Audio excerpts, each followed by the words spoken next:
Hello my dear students and welcome back to the channel. आज के class में हम कंटिन्यू करेंगे अपना सब्जेक्ट क्लास 12th का बिजनेस स्टडीज। हम चैप्टर नंबर 5 ऑलरेडी स्टार्ट कर चुके थे। चैप्टर का नाम था ऑर्गेनाइजिंग। एक वीडियो ऑलरेडी अपलोड हो रखा है। आज सेकेंड वीडियो है ऑर्गेनाइजिंग का, जिसके अंदर हम देखेंगे what is organisational structure. Organisation structure एक बहुत ही इंपॉर्टेंट टॉपिक है ऑर्गेनाइजिंग के अंदर। एक्चुअल में ऑर्गेनाइजिंग में सारे टॉपिक्स ही बहुत ज्यादा इंपॉर्टेंट है। एग्जाम में हम देखेंगे तो ऑर्गेनाइजिंग का वेटेज थोड़ा ज्यादा होगा। तो ऑर्गेनाइजेशन स्ट्रक्चर ऑलमोस्ट हर एग्जाम के अंदर आता है। इसके अंदर दो टाइप का स्ट्रक्चर हम पढ़ेंगे, one functional structure, second divisional structure. Before we start the video you can check our description में एक ऐप का लिंक है, डाउनलोड करो, रजिस्टर करो। वहां पे बहुत सारा कंटेंट तुमको अवेलेबल होगा। कुछ ग्रुप्स के लिंक भी होंगे, उसको ज्वाइन कर लेना। वहां पे टाइमली एग्जाम अपडेट्स भी मिलता रहेगा। क्लियर? तो वीडियो को स्टार्ट करते हैं। वीडियो है organisational structure. Organisational means organisation और structure means dividing the organisation into departments. तो ऑर्गेनाइजेशन को different departments and sub departments में ग्रुप करना को बोलते हैं स्ट्रक्चर, सो दैट काम ठीक से हो सके, रेस्पॉन्सिबिलिटी असाइन हो सके, ऑथोरिटी असाइन हो सके। अभी जो डिपार्टमेंट में हम क्लासिफाई करते हैं किसी भी ऑर्गेनाइजेशन को, इसको दो तरीके से किया जा सकता है। One is functional structure and second is divisional structure. ये दो चीज हम पढ़ेंगे एकदम डिटेल में, फंक्शनल स्ट्रक्चर क्या होता है और डिविजनल स्ट्रक्चर क्या होता है। क्लियर? तो ऑर्गेनाइजेशनल स्ट्रक्चर का मीनिंग क्लियर होगा। It means dividing the organisation into different departments so that job can be properly assigned to each and every individual. Clear? Organization structure can be defined as a network of job position, responsibility and authority at different levels. So responsibility divide करना, authority divide करना, or it can be called as a framework within which managerial tasks are performed.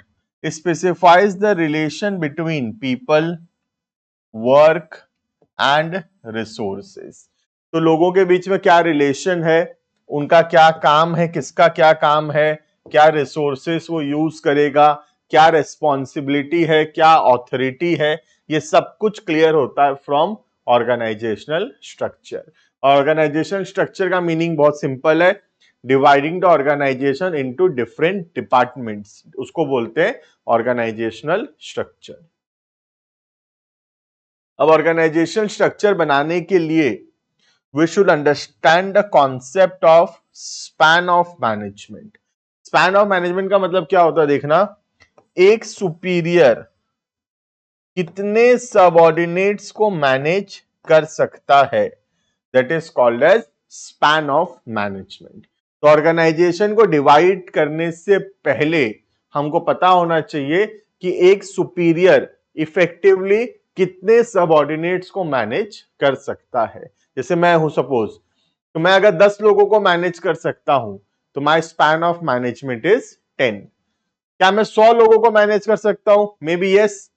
क्या मैं 500 लोगों को manage कर पाऊंगा? Maybe no.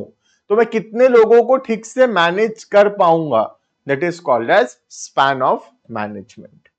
It refers to how many individuals or employees or subordinates can be effectively managed by one manager, or how many subordinate can be effectively controlled by one superior. तो एक superior कितने subordinates को ठीक से control कर पाएगा, that is called as span of management. Suppose मैं 20 लोगों को ठीक से कंट्रोल कर सकता हूं तो स्पैन ऑफ मैनेजमेंट होगा 20। बात समझ में आ रहा है? तो ऑर्गेनाइजेशन को डिवाइड करने से पहले we should understand a superior can control how many subordinates. तो स्पैन ऑफ मैनेजमेंट समझना बहुत जरूरी है in order to make organizational structure. Clear? The organizational structure can be defined as, या पहले पढ़ लिए पिछले स्लाइड में भी, A network of job position, responsibility and authority at different levels of the organization. This structure shows the authority and responsibility. किसका क्या authority है, किसका क्या responsibility है बताता है between people working at different job. This structure makes clear who is reporting to whom. कौन किसको रिपोर्ट करेगा, कौन सुपीरियर है, कौन सबऑर्डिनेट है, ये सब कुछ पता चलता है ऑर्गेनाइजेशनल स्ट्रक्चर से. जो टॉप लेवल पे काम कर रहा है सुपीरियर है, जो मिडिल में काम कर रहा है वो जूनियर है, जो लोअर में काम कर रहा है वो और जूनियर है. तो कौन कहाँ पे काम कर रहा है उससे पता चलता है कि ऑर्गेनाइजेशन में उसका क्या पोजीशन है. क्लियर. तो ऑर्गेनाइजेशन स्ट्रक्चर दो तरीके से बनाया जा सकता है, एक फंक्शन के हिसाब से और दूसरा डिवीजन के हिसाब से. ठीक है, थोड़ा मैं तुमको समझा देता हूं दोनों चीज को, फिर हम शुरू करते हैं. तो जो ऑर्गेनाइजेशनल स्ट्रक्चर है वो दो तरीके से बनेगा. एक काम के हिसाब से कॉल्ड एज फंक्शनल स्ट्रक्चर और दूसरा प्रोडक्ट के हिसाब से कॉल्ड एज डिविजनल स्ट्रक्चर. ठीक है, सपोज मैं मोबाइल फोन बनाता हूं तो मोबाइल फोन में बहुत सारा काम होगा, परचेज करना, रॉ मटेरियल, प्रोडक्शन करना, मार्केटिंग करना, फाइनेंस करना, सेल्स करना. तो ये अलग अलग काम है. तो जब मैं ऑर्गेनाइजेशन को डिवाइड करता हूं काम के हिसाब से, फंक्शन के हिसाब से, that structure is called as functional structure. मतलब डिपार्टमेंट 1 का काम है परचेज करना, डिपार्टमेंट 2 का काम है प्रोडक्शन करना, डिपार्टमेंट 3 का काम है मार्केटिंग करना, इनका काम है फाइनेंस, इनका काम है सेल्स. तो सबको एक एक डिपार्टमेंट बनाया गया है on the basis of the work function, that is called as functional structure. और डिविजनल में क्या होता है, डिपार्टमेंट बनता है on the basis of the product. Product A department, product B, product C, product D. जब प्रोडक्ट के हिसाब से डिपार्टमेंट बनता है then that structure is called as divisional structure. और जब फंक्शन के हिसाब से बनता है, जब फंक्शन के हिसाब से बनता है that is called as functional structure. और जब प्रोडक्ट के हिसाब से डिपार्टमेंट बनता है, product A department, product B department, then that is called as divisional structure. Clear है ये? अब हम डिटेल में पढ़ेंगे, पहले फंक्शनल स्ट्रक्चर उसके बाद डिविजनल स्ट्रक्चर. ठीक है, देखना पहला functional structure. When the activities और jobs are grouped keeping in mind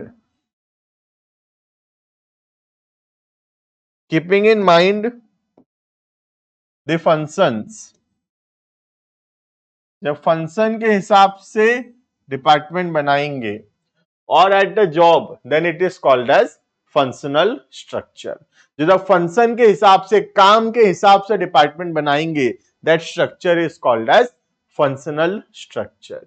for example, all the jobs related to production, production से रिलेटेड सारा काम कहां रखेंगे, प्रोडक्शन डिपार्टमेंट में. सेल्स से रिलेटेड सारा काम कौन देखेगा, sales department. Related to purchase in the purchase department. तो एक एक काम के लिए एक एक डिपार्टमेंट जब बनाया जाएगा, such structure is called as functional structure. For example, the production department can be further classified into. फिर प्रोडक्शन के अंदर और भी डिपार्टमेंट बना सकते हैं, जैसे कि प्रोडक्शन के अंदर हम बना सकते हैं स्टोर्स डिपार्टमेंट जो कि रॉ मटेरियल का ध्यान रखेगा, क्वालिटी कंट्रोल डिपार्टमेंट जो क्वालिटी देखेगा, असेंबली डिपार्टमेंट जो सारे रिसोर्सेस को असेंबल करेगा, इकट्ठा करेगा. Within each department sub department a chain of superior and subordinate created to work systematically. और एक सुपीरियर सबऑर्डिनेट रिलेशनशिप हम एस्टैब्लिश करते हैं सो दैट काम ठीक से हो सके. तो फंक्शनल स्ट्रक्चर का सिंपल सा मतलब है, ऑर्गेनाइजेशन को जब हम काम के हिसाब से, फंक्शंस के हिसाब से डिवाइड करते हैं, such structure is called as functional structure. ठीक है, अब फंक्शनल स्ट्रक्चर का क्या एडवांटेजेस और क्या डिसएडवांटेजेस है देखेंगे. सबसे पहला, ऑक्यूपेशनल स्पेशलाइजेशन. फंक्शनल से क्या होता है, एक पर्टिकुलर फंक्शन में, एक पर्टिकुलर काम में जो एम्प्लॉय वो क्या बनेगा, स्पेशलिस्ट बनेगा, एक्सपर्ट बनेगा। तो एक पर्टिकुलर काम में एम्प्लॉय एक्सपर्ट बनेगा, that is called as occupational specialisation. जो प्रोडक्शन कर रहा है और खाली प्रोडक्शन कर रहा है तो किसमें एक्सपर्ट बनेगा, प्रोडक्शन में। जो परचेज कर रहा है, खाली परचेज कर रहा है, तो वो एक्सपर्ट बनेगा परचेज में। तो सब कोई एक एक काम में एक्सपर्ट बनेंगे। Since in functional structure emphasis is placed on specific functions, this promotes efficiency and utilization of manpower, and by performing similar jobs, their performance improves and they become specialist in their task. एक ही काम को बार बार करके वो लोग उस काम में expert बन जाते हैं, उस स्पेसिफिक फंक्शन में, वो स्पेसिफिक काम में they become expert. This is called as occupational specialization. Clear? Second, promotes control and coordination within department. तो डिफरेंट डिपार्टमेंट के बीच में कोऑर्डिनेशन करना आसान होगा। Due to similar activities grouped in one department, similar activities को एक ही डिपार्टमेंट में रखा गया है, there is easy supervision and better control. इसीलिए उसको मैनेज करना बहुत ज्यादा आसान है। परचेज से रिलेटेड सारा काम परचेज डिपार्टमेंट में रखा गया है, तो परचेज को सुपरवाइज करना, कंट्रोल करना बहुत आसान है, क्योंकि हमको सिर्फ परचेज को सुपरवाइज करने के लिए परचेज डिपार्टमेंट का ध्यान रखना पड़ेगा। Clear? Next, increases managerial and operational efficiency. Efficiency बढ़ाता है, कम से कम कॉस्ट पे काम करता है, which leads to increase in the profit. तो फंक्शनल स्ट्रक्चर में लोग एक्सपर्ट बनते हैं अपने अपने काम में, और जब एक्सपर्ट बनेंगे it will increase their efficiency, reduce the cost and increase the profitability. Clear? Next, it leads to minimum duplication of efforts. काम क्योंकि क्लियरली डिवाइडेड है, कौन क्या काम करेगा क्लियरली डिवाइडेड है, तो there is a less chances of duplication. Duplication मतलब कोई काम को रिपीट करना, तो डुप्लीकेशन का चांसेस कम होगा। This result in economies of scale and lowering of cost. Cost कम होगा जिससे, और कॉस्ट कम होने से प्रॉफिटेबिलिटी बढ़ेगा। ठीक है? Easy and efficient training. Training करवाना बहुत आसान होगा, क्योंकि देखो एक ही स्किल्स के ऊपर ट्रेनिंग देना है। जैसे जो परचेज डिपार्टमेंट में है उसको सिर्फ परचेज रिलेटेड स्किल्स का ट्रेनिंग देना है, जो प्रोडक्शन डिपार्टमेंट में है उसको सिर्फ प्रोडक्शन रिलेटेड ट्रेनिंग देना है, जो मार्केटिंग डिपार्टमेंट में है उसको सिर्फ मार्केटिंग रिलेटेड ट्रेनिंग देना है। तो एक स्पेसिफिक काम का ट्रेनिंग खाली देना है उनको, जिससे ट्रेनिंग करना इजी होगा। ठीक है? A training focus only in limited skills. एकदम लिमिटेड चीजों के बारे में ट्रेनिंग देना है, जो काम उसको करना है उसी काम का उसको ट्रेनिंग देंगे, या सिर्फ एक ही फंक्शन का ट्रेनिंग देना है। परचेज वाले को परचेज का ट्रेनिंग, मार्केटिंग को मार्केटिंग का ट्रेनिंग, प्रोडक्शन को प्रोडक्शन का ट्रेनिंग, तो सबको अपने अपने काम का ट्रेनिंग देना है जो कि इजी होगा। Next, due attention to different departments. सब कोई अपने अपने डिपार्टमेंट में फोकस करेंगे, क्योंकि ऑर्गेनाइजेशन को डिवाइड किया गया है on the basis of function, तो हर फंक्शन में वो डिपार्टमेंट ध्यान देगा। तो जब सारे फंक्शंस पे ठीक से ध्यान दिया जाएगा तो ओवरऑल ऑर्गेनाइजेशन का प्रॉफिटेबिलिटी बढ़ेगा उससे। Each function gets due attention under functional structure. हर फंक्शन के ऊपर इक्वल ध्यान दिया जा रहा है फंक्शनल स्ट्रक्चर के अंदर। प्रोडक्शन भी इंपॉर्टेंट है, परचेज भी इंपॉर्टेंट है, मार्केटिंग भी इंपॉर्टेंट है, सेल्स भी इंपॉर्टेंट है, सबके ऊपर इक्वल ध्यान दिया जा रहा है under functional structure. Clear? Now what are the disadvantages of functional structure? First, places less importance to overall objective of the organization। कई बार जो डिपार्टमेंट है अपना ऑब्जेक्टिव्स को अचीव करते समय भूल जाते हैं कि उनको ओवरऑल ऑर्गेनाइजेशनल ऑब्जेक्टिव्स को भी अचीव करना है, right. Functional structure places less emphasis on overall enterprise objective than the objective pursued by functional head.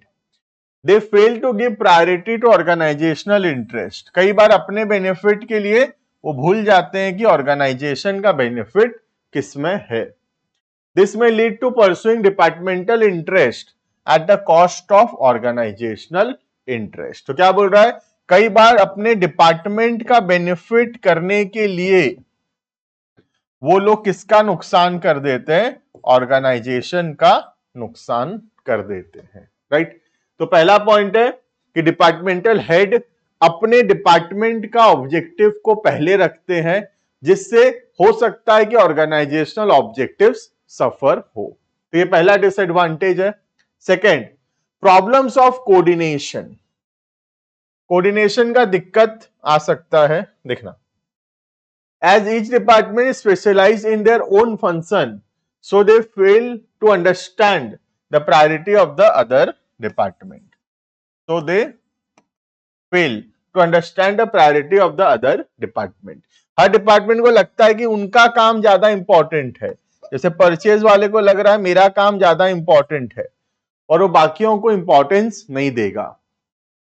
Production वाले को लगता है मेरा काम ज्यादा इंपॉर्टेंट है, मार्केटिंग वाले को लगता है मेरा काम इंपॉर्टेंट है, फाइनेंस वाले को लगता है मेरा काम इंपॉर्टेंट है, जबकि सबका काम इंपॉर्टेंट है. बट कई बार ये लोग भूल जाते हैं कि इनका काम खाली इंपॉर्टेंट नहीं है, बाकियों का काम भी इक्वल इंपॉर्टेंस रखता है, जिसके वजह से there may be a problem of coordination.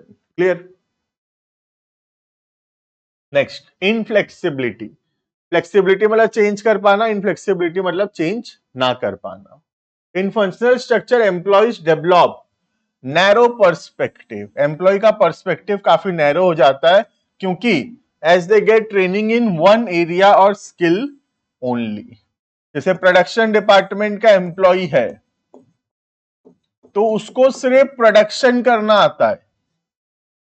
अभी अचानक से अगर हमको मार्केटिंग में कोई एम्प्लॉय चाहिए तो मैं प्रोडक्शन डिपार्टमेंट के एम्प्लॉय को मार्केटिंग डिपार्टमेंट में नहीं भेज सकता, क्योंकि एम्प्लॉय को सिर्फ प्रोडक्शन आता है लेकिन मार्केटिंग नहीं आता है. क्लियर है. तो फंक्शनल स्ट्रक्चर इनफ्लेक्सिबल है, मतलब एम्प्लॉय को हम एक डिपार्टमेंट से दूसरा डिपार्टमेंट में शिफ्ट नहीं कर पाएंगे, क्योंकि फंक्शनल के अंदर उसके पास सिर्फ एक एरिया या एक स्किल का नॉलेज होगा. They cannot be transferred to other departments. Functional head do not get training from top management position as they are unable to gather experience in diverse areas. तो उनका डाइवर्स एरियाज में expertise नहीं रहता है, सब अपने अपने काम में खाली एक्सपर्ट है. तो they are expert in one function, एक काम में एक्सपर्ट है, बट बाकी कामों में they are not experts. Clear है. Next, conflict of interest. झगड़ा हो सकता है ऑर्गेनाइजेशन के अंदर. There can be conflict of interest between different departments. Department के बीच में झगड़ा हो सकता है. Example, sales department insist on giving discount to interest sale. Finance department puts objection as it will reduce the revenue. झगड़ा है, सेल्स वाले बोल रहे हैं कि डिस्काउंट दो, सेल्स बढ़ेगा, सेल्स इंक्रीज होगा. फाइनेंस वाले बोल रहे हैं नहीं नहीं डिस्काउंट मत दो, इससे प्रॉफिटेबिलिटी खराब होता है. तो यहां पे झगड़ा हो सकता है between the two departments. Clear. Next, difficult to fix accountability. Accountability मतलब answerability.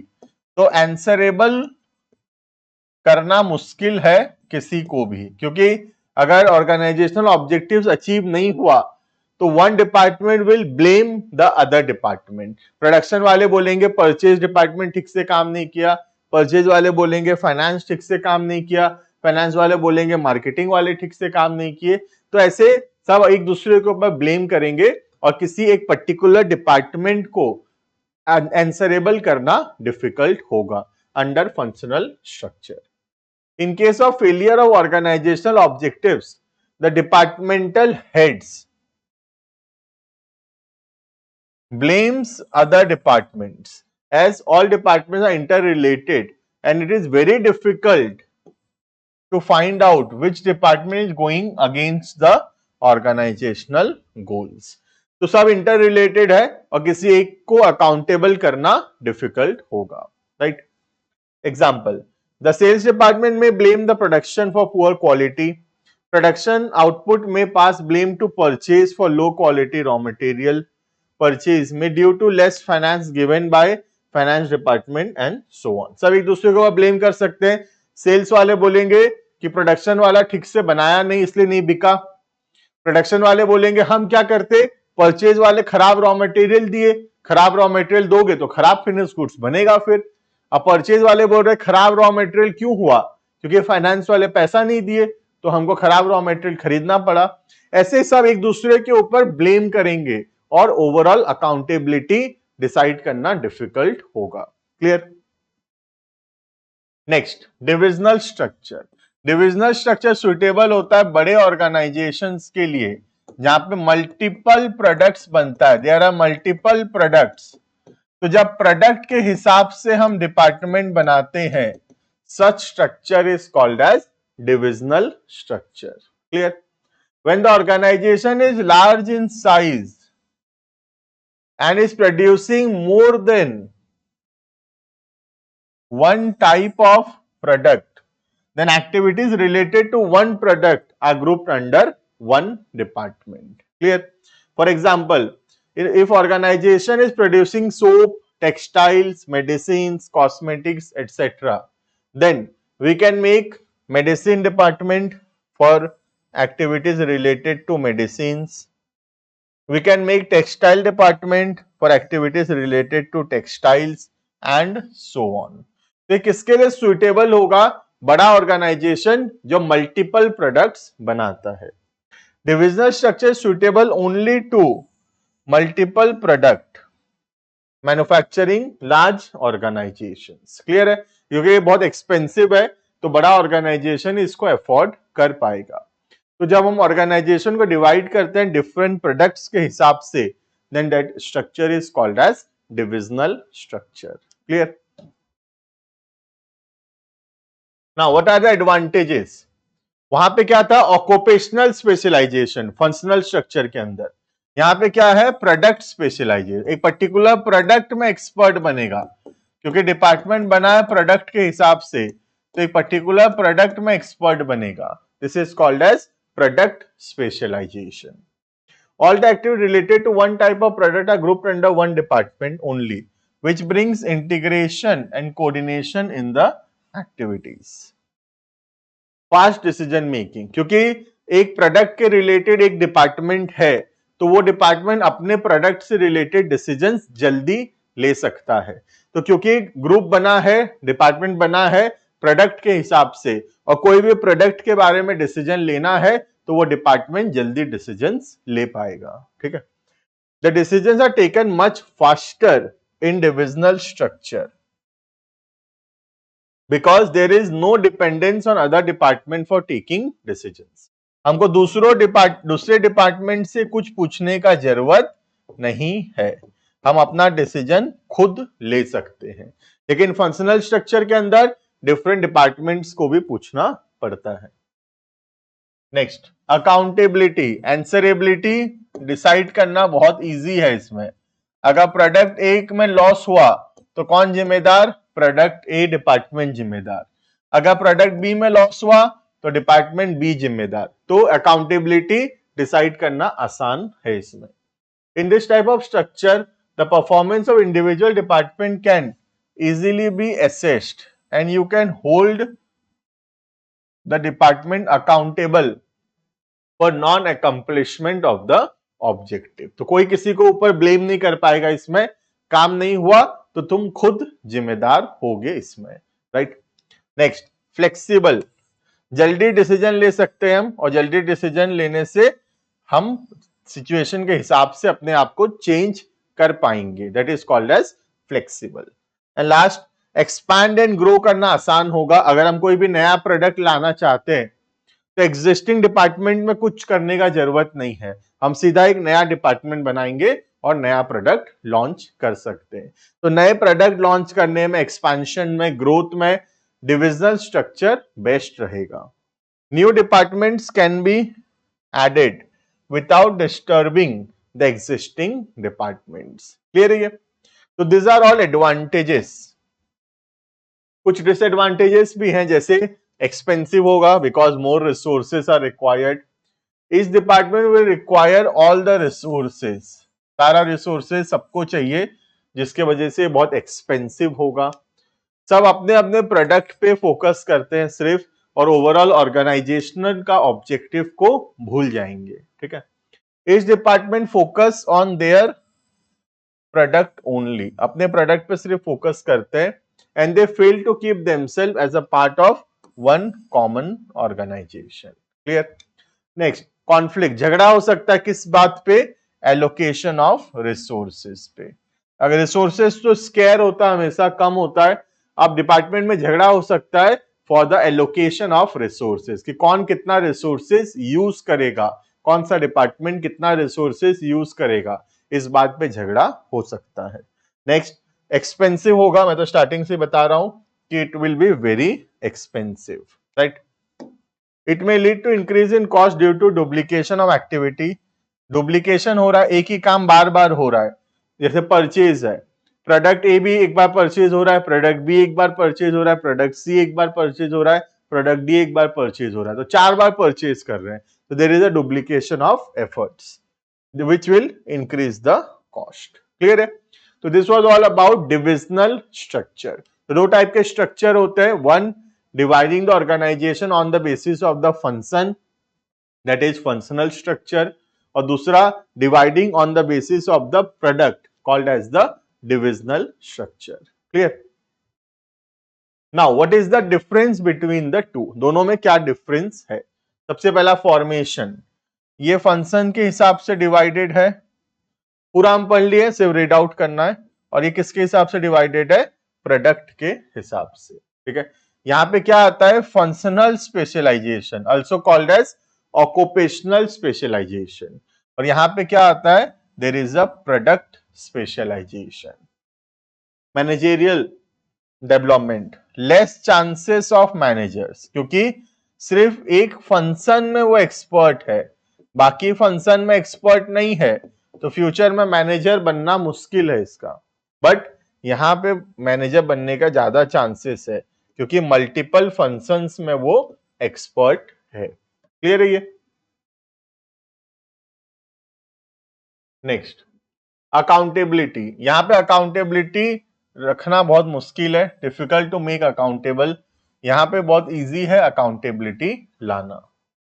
Coordination, compared to divisional there is less when company is producing more product, तो कम कोऑर्डिनेशन होगा यहाँ पे, और यहाँ पे बेटर कोऑर्डिनेशन होगा, क्योंकि एक ही प्रोडक्ट का सारा एक्टिविटी जो है एक ही डिपार्टमेंट में है, all the activities related to one product are in one department, तो वहां पे कोऑर्डिनेशन बेहतर होगा। इनका पावर कम रहेगा, लेस ऑटोनॉमी, बाकी डिपार्टमेंट से पूछना पड़ेगा डिसीजन लेने से पहले, ये अपना डिसीजन खुद ले सकते हैं, मोर ऑटोनॉमी। सुइटेबल, ये सुइटेबल होता है, कोई भी ऑर्गेनाइजेशन इसको इंप्लीमेंट कर सकता है, बट डिविजनल जो है बड़ा ऑर्गेनाइजेशन जो कि मल्टीपल प्रोडक्ट्स बना रहा है, सिर्फ वही इंप्लीमेंट कर सकता है। क्लियर है? This was all about the organisational structure. दो टाइप के ऑर्गेनाइजेशन स्ट्रक्चर हम डिटेल में पढ़े, one is a functional structure, second is a divisional structure. Exam में आने का चांसेस बहुत हाई है, ये अच्छे से इसको पढ़ना, नोट डाउन करना, एक रीडिंग जरूर से करना पढ़ने के बाद, सो दैट वो हम थोड़ा अच्छे से मेमोराइज कर सके। मिलते हैं आने वाले क्लासेस के अंदर, अभी बहुत सारे टॉपिक्स बचे हुए हैं इस चैप्टर के अंदर, एकदम डिटेल में डिस्कस करेंगे उसको। Thank you and bye bye.